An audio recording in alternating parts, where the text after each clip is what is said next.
Ainsi donc, puisque les enfants participent au sang et à la chair, il y a également participé lui-même, afin que par la mort, il rende impuissant celui qui avait la puissance de la mort, c'est-à-dire le diable. Ainsi, il délivre tous ceux qui, par crainte de la mort, étaient toute leur vie retenus dans la servitude. Hébreux, chapitre 2, versets 14 et 15. Jésus s'est fait homme parce qu'il le fallait. C'était la mort d'un homme qui était plus que l'homme. L'incarnation consistait en l'enfermement de Dieu dans le couloir de la mort. Christ n'a pas pris le risque de mourir, il a choisi de mourir. Il l'a épousée. C'est précisément pour cette raison qu'il est venu. Non pour être servi, mais pour servir et donner sa vie comme rançon pour beaucoup. Marc, chapitre 10, verset 45. Il n'est pas étonnant que Satan ait essayé de détourner Jésus de la croix. Dans le désert, Matthieu chapitre 4, versets 1 à 11, et par la bouche de Pierre, Matthieu 16, 21 à 23. La croix représentait la destruction de Satan. Mais comment Jésus l'a-t-il détruit? Hébreux 2, 14 dit que Satan a la puissance de la mort. Cela signifie que Satan a la capacité de nous faire craindre la mort. La puissance de la mort est la puissance qui maintient les hommes dans la servitude par la peur de la mort.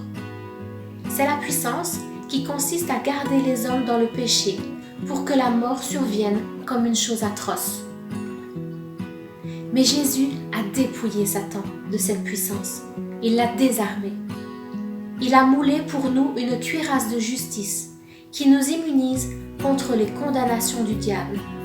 Comment a-t-il fait cela? Par sa mort. Jésus a effacé tous nos péchés. Et une personne sans péché ne peut être condamnée par Satan. Pardonnés, nous sommes finalement indestructibles. Le plan de Satan consistait à détruire le règne de Dieu en condamnant les disciples de Dieu dans son propre tribunal. Mais maintenant, en Christ, il n'y a plus de condamnation. La trahison de Satan a échoué. Sa trahison cosmique est déjouée. L'ennemi contre nous redouble de courroux, vaine colère. Que pourrait l'adversaire? L'Éternel détourne ses coups. La croix l'a écrasé et il ne tardera pas à expirer son dernier râle. Noël rend libre, libre de la peur de la mort. Jésus a pris notre nature à Bethléem pour mourir notre mort à Jérusalem. Tout cela pour que nous soyons sans peur dans ce monde aujourd'hui. Oui, sans peur. Parce que si la plus grande menace à ma joie a disparu, alors pourquoi devrais-je m'inquiéter de petites menaces? Comment pouvez-vous dire vraiment « Je n'ai pas peur de mourir, mais j'ai peur de perdre mon emploi ?» Non, non, non, réfléchissez-y.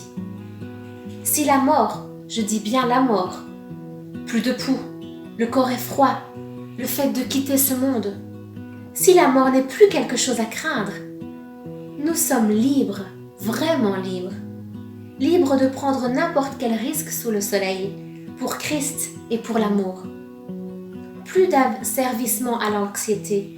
Si donc le Fils vous affranchit, vous serez réellement libre.